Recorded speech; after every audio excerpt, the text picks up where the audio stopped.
Another day, another discussion. Welcome to my channel, Teacher Timmy Talks, kung saan pag-uusapan natin ang tungkol sa kaperahan. And our topic for today is, ang lot only mo, paano gawing passive income at retirement fund? Usapang real estate investing. Kamusta mga real estate investors at future investors? Alam ko ang pakiramdam, yung excitement, sa wakas ay makakabili ka na ng sarili mong lupa. Isang piraso ng lupa na yours talaga, di ba? Na mine mo talaga. Pero pagkatapos ng deed of sale signing, minsan napapaisip tayo. At ang tanong natin, ngayon na meron na akong nabili, ano ang pinakamagandang gawin dito? Paano ko ito mapapakinabangan ng husto? Kung ito ang nasa isip mo, nasa tamang vlog ka. Usapang real estate investing ulit tayo for today's video. Pag-usapan natin kung paano mo ito gagawing passive income at investment fund ang iyong lot only at kung bakit hindi ka dapat magdadalawang isip sa pagbili ng lupa bilang investment. Let's dive in. Bakit kailangan at hindi dapat magdalawang isip sa pagbili ng lupa? Bakit tayo dun? Bago tayo dumako sa what to do, unahin muna natin yung why. Bakit nga ba ang lupa ay isang puhunan na hindi dapat pinagdadalawang isipan? Number 1, finite resource. Simple lang, hindi nadadagdagan ang lupa. Habang dumarami ang populasyon at lumalaki ang pangangailangan para sa espasyo, ang halaga ng lupa ay siguradong tataas. Hindi ito parang gadget na naluluma o sasakyan na bumababa ang presyo pagkalabas mo ng kasa. Number 2, appreciation over time. Historically, ang lupa sa Pilipinas ay patuloy na nag-a-appreciate. Inflation-proof ito at nagbibigay ng matatag na pundasyon sa iyong portfolio. Isipin mo, ang lupa na nabili mo ngayon sa isang probinsya, kunwari sa Cagayan Valley, sa loob ng 10 to 20 years, ay maaaring nasa gitna na ng isang thriving community. And that's true. Tignan na lang natin ang regional center sa Carig, sa Tuguegarao City. Diba? Dati po yan, Capitol Hills lang yan. Dati po yan, mga bundok lang po yan na tinatambayan ng mga kabataan. Kasi magandang mag-stargazing dyan sa gabi, lalo na tanaw mo ang buong paligid ng city mismo at kitang-kita mo magagandang ilaw sa buong syudad ng Tuguegarao. So dati Capital Hills lang yan, but now it became the regional center sa Carig. That's why ganoon ka kaganda ng lupa. Kasi pagdaan ng ilang years or dekada, makikita mo, it's already, dati isang lupa lang siya, pero ngayon napapalibutan na siya ng thriving community. Number 3, it's a tangible asset. Ibig sabihin, nakikita mo, nahahawakan mo, may sense of security at ownership. Hindi ito basta papeles o mga numero lang sa screen mo. And, syempre, pwede mong sabihin na, lupa ko to. You can take photos sa lupa mo. Tapos, pwede mo siya i-flex. For flexing din.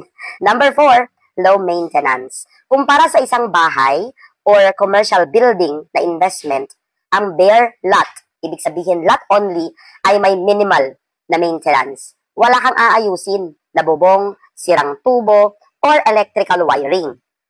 Ano-ano ang pinakamagandang gawin sa nabiling lot only? Ito na. Ngayon, sa nabili mo na iyong yaman, paano mo ito gagawing gold mine? Narito ang pinakamagandang diskarte. Number 1, hold for appreciation. This is the simplest strategy. Ito ang pinaka-basic at kadalasan ay napaka-epektibo. Bilhin ang lupa, bayaran ang amilyar, at bantayan ang pagtaas ng presyo nito. Wala kang gagawin. Paano ito naging passive income? Habang hawak mo ito at sayo ito, tumataas ang value niya. Kung ibenta mo ito sa hinaharap, let's say 10 to 20 years, ang tubo mo, yung capital gain, ang passive income mo. At hindi mo kailangan magtrabaho para dito. Basta tumaas ang presyo ng lupa, panalo ka. So, ganito siya. Example, binili mo yung lupa, farm lot, outskirt ng Tuguegarao, labas. Let's say, Solana, Enrile, Peña Blanca, Igig. Yan. O even mas malayo. Yan. Farm lot. binili mo siya ng, let's say, 1,000 square meters, nasa 150,000. Yan. Yung 150,000 mo in just 10 years, 5 years, sabihin na natin, 5 years. At meron ng development sa area, pwedeng doble, triple, at maging milyon yan balang araw. So indeed, that is the safest strategy. Paano ito magiging retirement fund?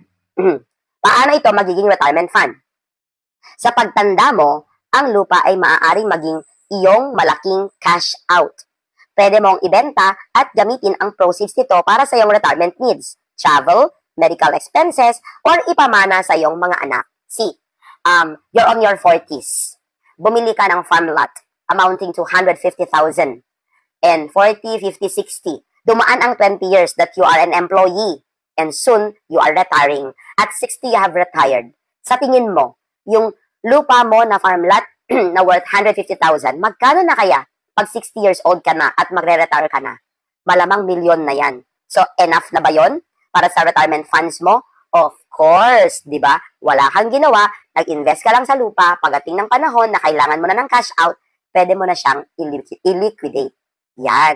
And, kung may trabaho na yung mga anak mo or maliliit pa yung mga anak mo at meron ka namang pension, halimbawa sa government ka nag-retire, may pension ka at hindi mo naman kailangan yung pera doon sa lupa na yon, o di pamana mo sa anak mo, then that becomes generational. Diba?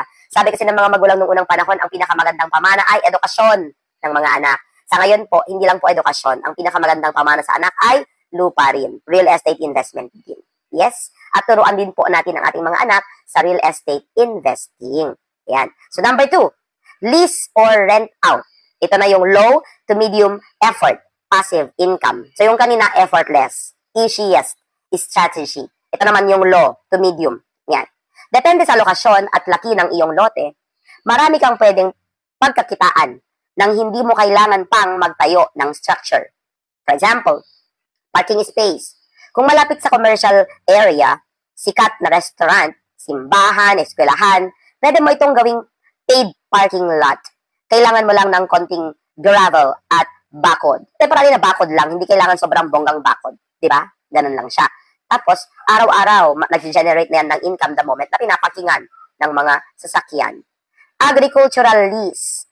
Kung malaki at nasa probinsya ang lote, ito na yung mga farm lot, kunwari farm lot yung nabili mo, pwede mong ipa-arkila or ipa-rent sa mga magsasaka o livestock raisers. May fixed income ka na sa bawat season or bawat taon. Pwede mo rin siyang gawing billboard space. Kung nasa kalsada at high visibility area, pwede kang kumita ng advertising company para magtayo ng billboard sa iyong lupa. May monthly base ka na, may monthly list ka na matatanggap. Dito naman nauso yung pinapatayuan nila ng NGCP, power. Yan, pwede rin yan kasi may sukat po yan at milyon din ang bill dyan. Diba? Storage area. Para sa mga heavy equipments, container vans, or surplus materials. Pwede rin po. Kasi may mga tao, may mga negosyante na may mga heavy equipments na walang panlagyan na lupa. So, pwede mo rin i-print yung lupa mo. Kape muna tayo, guys, kasi it's morning coffee time for me.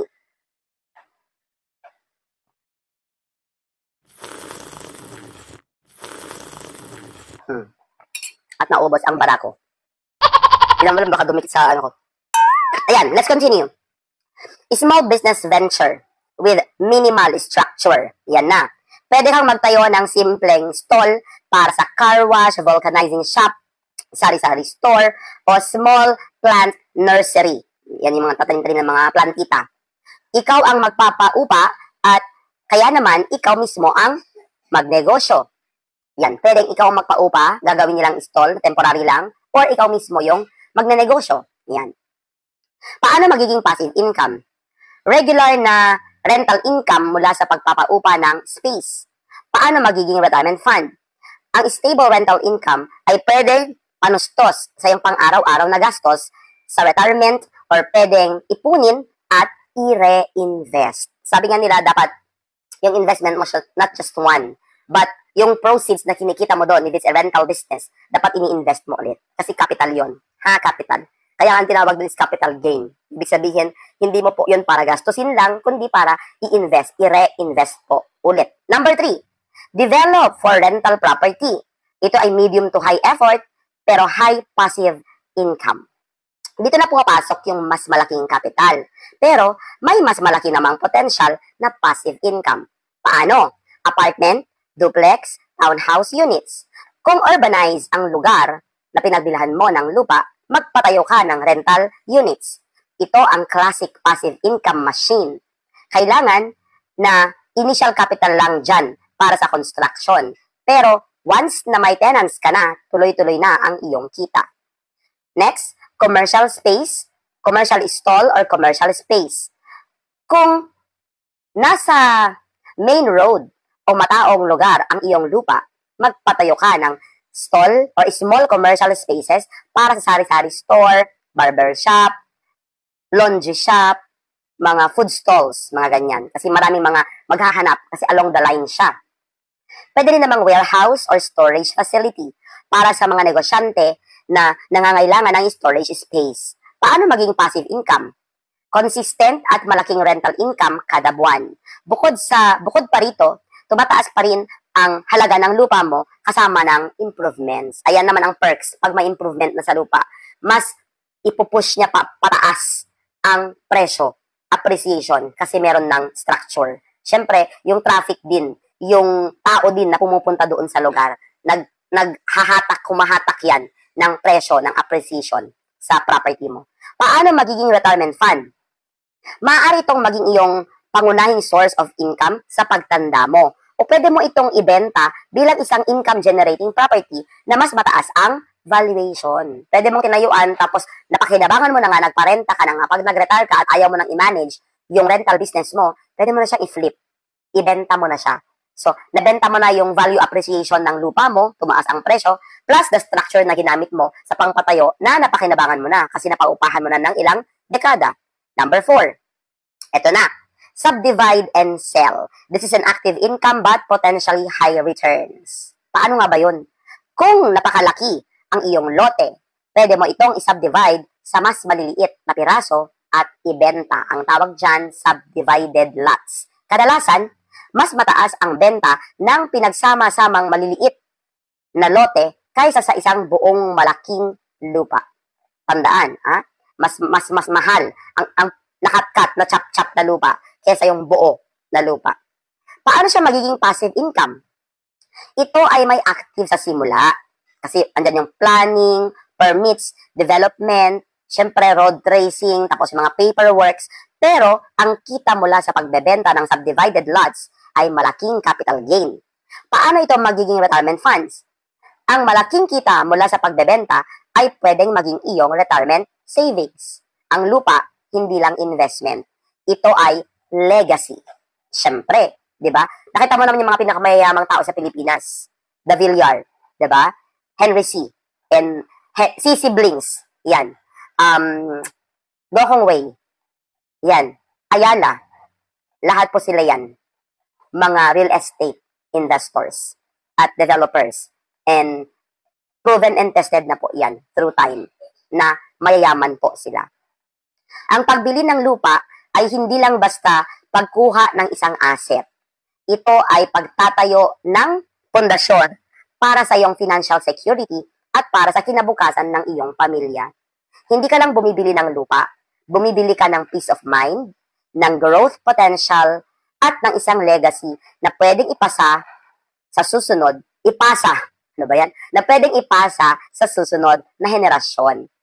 Kaya, kung may pagkakataon ka, huwag ka nang magdalawang isip. Ang lupa ay isang investment na patuloy na magbibigay ng halaga. Nais mo bang matuto ng iba't ibang diskarte sa real estate investing? Huwag nang palampasin ang mga susunod kong videos dahil ito ang ating pag-uusapan. Subscribe to the channel, Teacher Timmy Talks, para sa karagdagang kaalaman tungkol sa perks ng real estate investing.